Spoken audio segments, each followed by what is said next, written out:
Welcome to the Daily Gospel of John. It's good to be back home. We just had a thunderstorm come through and it's cleared up a little now. It's a beautiful evening. We're going to look at verses 7 through 11, chapter 6. Philip answered him, 8 months' wages would not buy enough bread for each one to have a bite.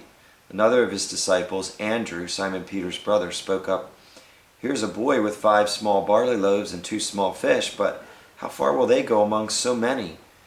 Jesus said, Have the people sit down. There was plenty of grass in that place, and the men sat down, about 5,000 of them. Jesus then took the loaves, gave thanks, and distributed to those who were seated as much as they wanted. He did the same with the fish. Okay, so we recall these disciples had just come back from a mission trip. They were tired. They had been dealing with people. The crowds were thronging around. Jesus had gotten the bad news about John the Baptist being killed, and he wanted to go to this remote place. The people followed. They're dealing with the crowd. The disciples we see in the other Gospels say, send these people away so they can get some food. Really, they wanted to eat themselves. But Jesus has made this their problem. And Philip, in response to Jesus' question, where shall we buy bread, says, 8 months' wages would not buy enough for each to have a bite.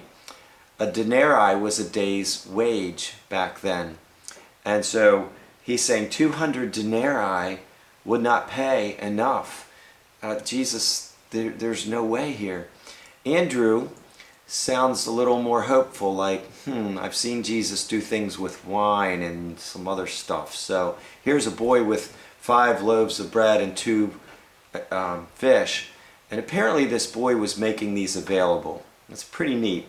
Here a boy is recorded in the Bible because of his generosity. Now perhaps he had been sent by mom with this food to give to Jesus and his followers, kind of to support their traveling work. I don't know, doesn't say. But this is the only gospel that records the boy. So it is interesting. Now Jesus has the men, the disciples, participate in his miracle. And that's awesome. As tired as they were, maybe grumbling at this point, he's telling them to have these men sit down. Now Matthew records that there were 5,000 men plus women and children. So there may have been 15 to 20,000 people in total. The other Gospels also record that Jesus specifically told them to have the people sit down in groups of 50. So here's 12 disciples telling possibly 15 to 20,000 people to sit down in groups of 50. That's quite a job. And they're hungry. And but they are about to participate in one of the greatest miracles in the Bible.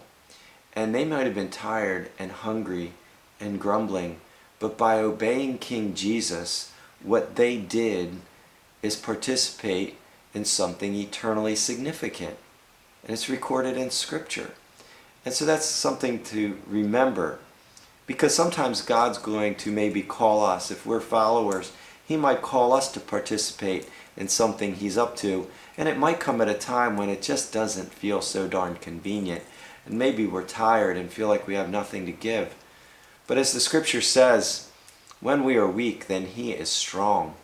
Perhaps because, as these men, when we realize that the dilemma is far bigger than our resources to deal, then we're far more likely to depend on what He has to bring. As we can see here, He brought enough that all of these people ate their fill. Quite an awesome miracle. A God with limitless resources. And a God through relationship with Him will bring those resources to bear in the lives of His servants as they participate with Him in obedience. Well, God bless. Have a good day.